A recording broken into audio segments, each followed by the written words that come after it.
சமுத்திரக்கனி வினோதய சித்தத்தை கொடுப்பதற்கு பின்புலமாக இருந்த தம்பி ஏகாம்பரம், ஸோ என் மகனாக நடித்த தம்பி தீபக், இவர்கள் இருந்த ஹரிஸ், இவர்கள் சபையில் நான் இருக்கிறது ரொம்ப பெருமையாக நினைக்கிறேன்.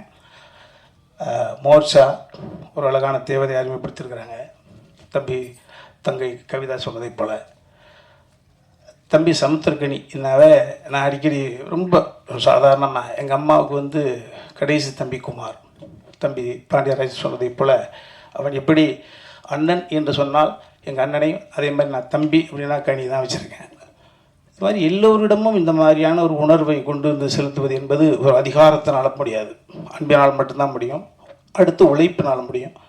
அடுத்து மற்றவர்களுடைய சௌகரியத்திற்கு தன்னை ஈடுபடுத்திக் கொள்ளக்கூடிய அந்த உணர்வால் முடியும்.